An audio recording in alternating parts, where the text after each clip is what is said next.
What's going on, guys?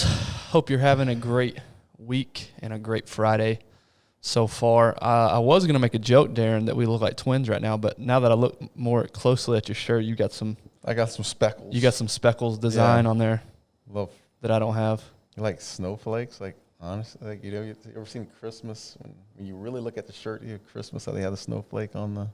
Is that what that is? That's what it looks like once you get up close to it. Yeah. But, hey. It's a good-looking shirt. I know it is. You fill it out well. I do, don't I? Would you honestly say I'm more sexy than hot or hot? I've already sexy? answered this before. No. You're both. Both. There you go. Love it. Oh, man. Well, on a more serious topic, if you are above the age of 30, you know what tomorrow is and the significance of tomorrow, which is the 20-year anniversary of 9/11, the terrorist attacks in New York City, Pennsylvania. And I don't know about you, but that's something that I don't think I'll ever forget it. I mean, it was that big of an event. Where were you? Where was I? You on 9/11? Yeah. I'll tell you, I was in 8th grade, and I knew nothing about the World Trade. I'd never heard of the World Trade Centers in my life up to that point, I don't think. And I can remember that morning getting in the car. I would carpool with a buddy of mine, and his dad would take us to school every morning. And I remember he had it on the radio, and I was just so confused. Like, I didn't know what the World Trade Centers were. At the time, everybody assumed it was an accident. I thought like some little tiny plane just accidentally hit a building. I had no idea the significance at all. It didn't really hit me till I got to school, and everything was different that day. I can remember, I don't remember what period of the day or what class of the day it was, but I was in art class. And I believe classes were 90 minutes at this time. I don't think they were 45 minutes. I think they were 90 minutes. I think they were block scheduling. But literally the entire class, our teacher rolled in a TV and had the news on. And she was in tears the entire 90 minutes. Yeah. So I didn't know much, but I knew it was big, obviously, because of the way that everybody was reacting. All the adults were reacting. So, and then seeing the video. Did they shut class down for you, or were they just? I don't remember. I think they gave the option to parents if they wanted to come pick up their kids, they could. I don't remember, though. I don't remember if I left early, if it was a normal school day. I think it was a normal school day. Normal as in schedule-wise. Right. But, yeah, and then just watching the videos. That was the really eerie part of it, was because you see all the, the damage and the rubble and everything and people running. But when I just remember seeing the actual pictures and video of the plane hitting the buildings. And just the chilling effect. Yeah, it was. At what that looked like. Because the first one hits, everybody thinks, oh, what was that? Accident, whatever. And then people are standing there, and that footage, I still remember the video, and they see the second one hit. Yep. And then everybody knew, okay, game over. Yeah. It's on. Where were you? What were you doing? I it was a day off. We had played a game, and I'm not sure if it was I think it was either day off or we had a Tuesday off or something like that. I was laying down in bed, and my ex-wife at the time had walked in. She said, and we frequented New York City a ton. I've been in that building, both buildings, many times. The train runs right underneath the buildings, and you can get out and go to the observatory. And there was so much to do in that area, and we had been in that building. I can't tell you how many times. So I'm in bed. She walks up and she says, hey, a plane hit the building. A small plane hit the building, right? Because we didn't know. That's what they said. Yeah, I do remember them saying that at first. A small plane. Small plane hit the building. And I was just sitting there, and I don't know what I was doing, but I remember I was sitting on the bed, putting my clothes on. The kids had already gone to school. And I came around the corner to the living room area, and I'm looking at the plane. I was like, man, that thing's smoking. That's like, God, knowing the building. So I think on TV, when you saw it, you just thought, when you don't see the buildings in person, you don't really get a really good feel of how big and how massive these buildings are, right? Yeah. I'd never been to New York City at that point in my life. So she says, that's got to be a big-ass plane that hit the building. Yeah. And when she says this, man, here comes the second plane. Bam, and we see it live. Oh, did you really? Yeah, we saw it live, and it was shocking to see it and then go, oh my God, like couldn't understand what was going on. I mean, I would be lying my ass off if I sat here and said, yeah, we knew it was a terrorist attack. No, we didn't know what was going on, man. It happened again. And first thing I said was, is that a replay? And she says, no, that's the other, that's another plane. Yeah. So we're witnessing this, not knowing what to do. Jaden, my youngest, was 1 year old at this time. And I remember her getting him, and I was tuned into the TV, and all you can hear is the commentators saying, "Oh my God, here we go." And I was just tuned in. And that same day, I had to do a commercial shoot at the Cowboys facility for Nike, and I remember getting dressed for that, and my phone just ringing. Hey, let's pause. Let's push a little brakes. Have you watched the news? And my agent's asking me, "Have you watching the news?" I'm like, yeah, I'm seeing this. And he says, we're gonna, let's pause on this and figure out, because we may not be doing this shoot or whatnot. I couldn't take my eyes off the TV, man. Wow. It was just an amazing scene. It was like history. Yeah. Right there in front of us, and we were witnessing it live. So because again, I don't remember. I was 8th grade. Maybe I should have been more aware, but I wasn't. When did they figure out, at what point did they know, okay, this was no accident? Do you remember the timeline? I think it was, I can't remember what the timeline was. It was like it days? Was it weeks? It was probably days, right? I think that the words were out there of, a terrorist attack, because they started going through the video of seeing the guys walk through, and TSA walking through the security and all that stuff. I think that it was like that later on that day.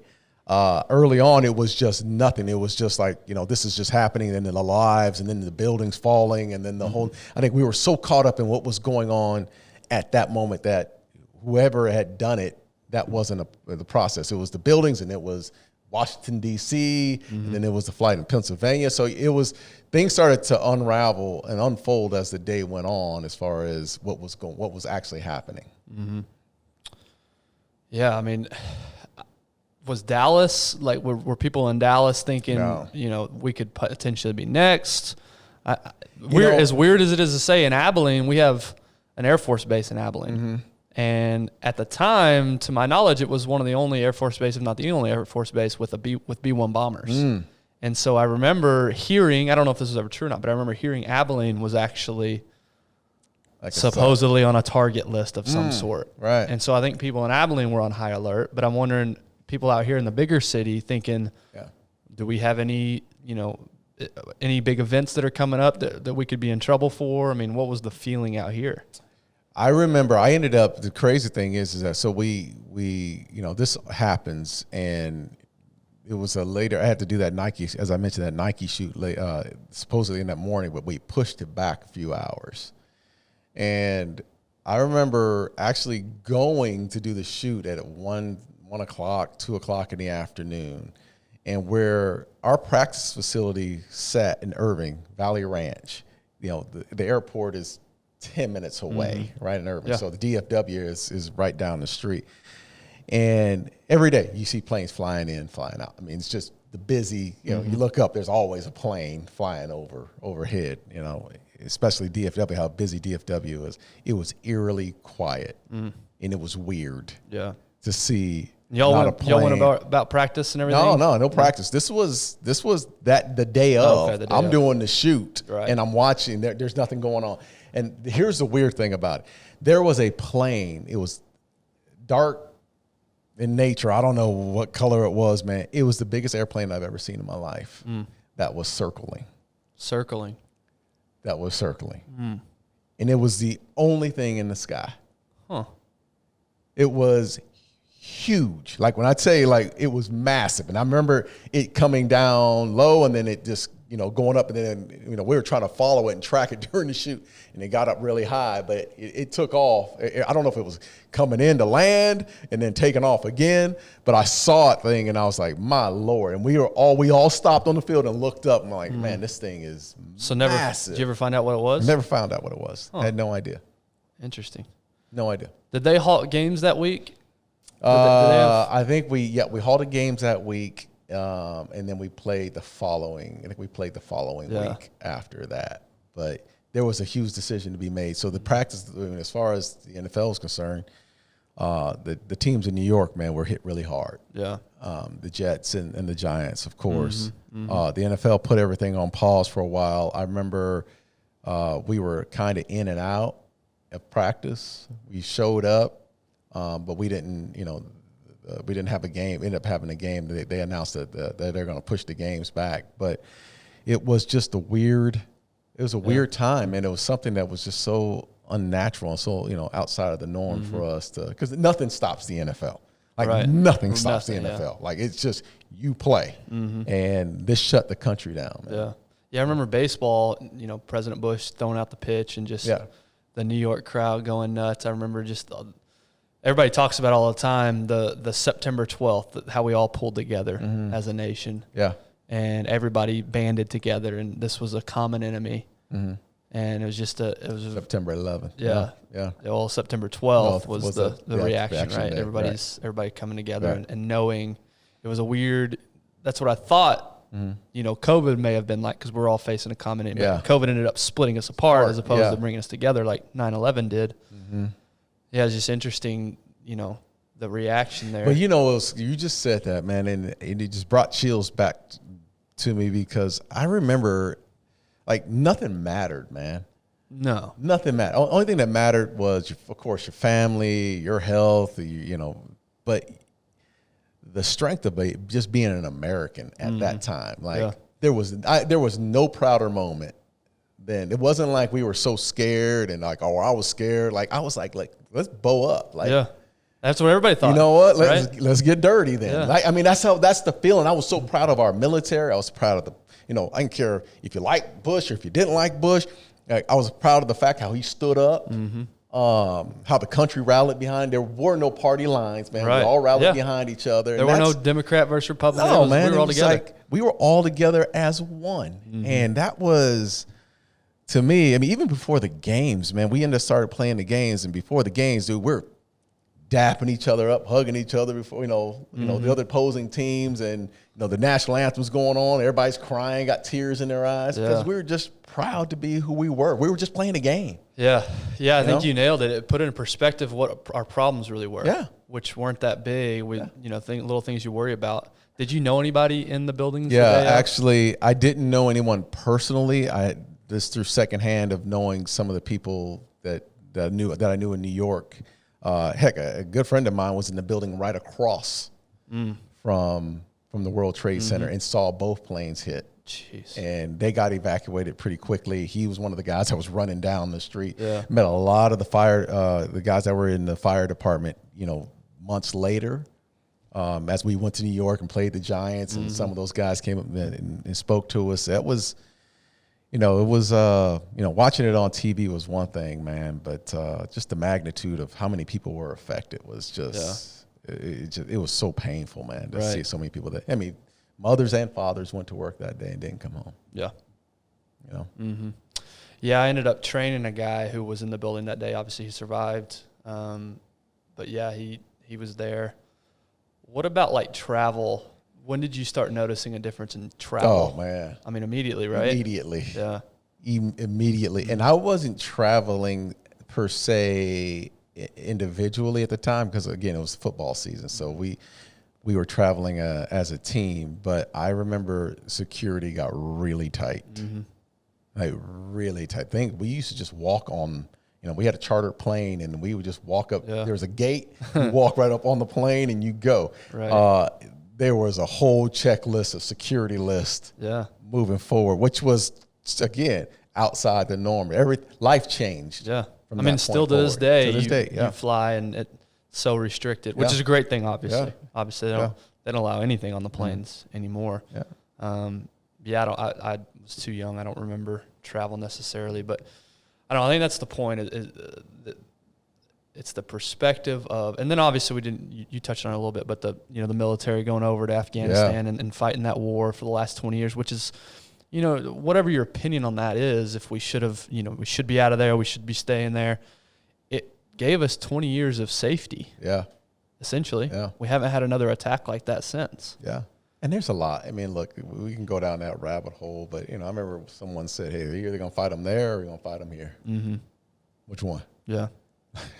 You know, I'm if it's up to me, I'd rather be fighting over there than here. And I get it. There's a lot of politics that goes over the years that have gone into that. But I can tell you, when it happened, I don't remember anyone saying, "Hey, let's wait and see here." Mm-hmm. No, it was all right. Let's go throw they threw the first punch. Mm-hmm.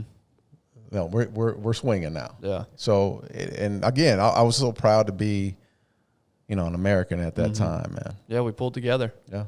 And everybody was, like we said earlier, it was a common enemy. Yeah.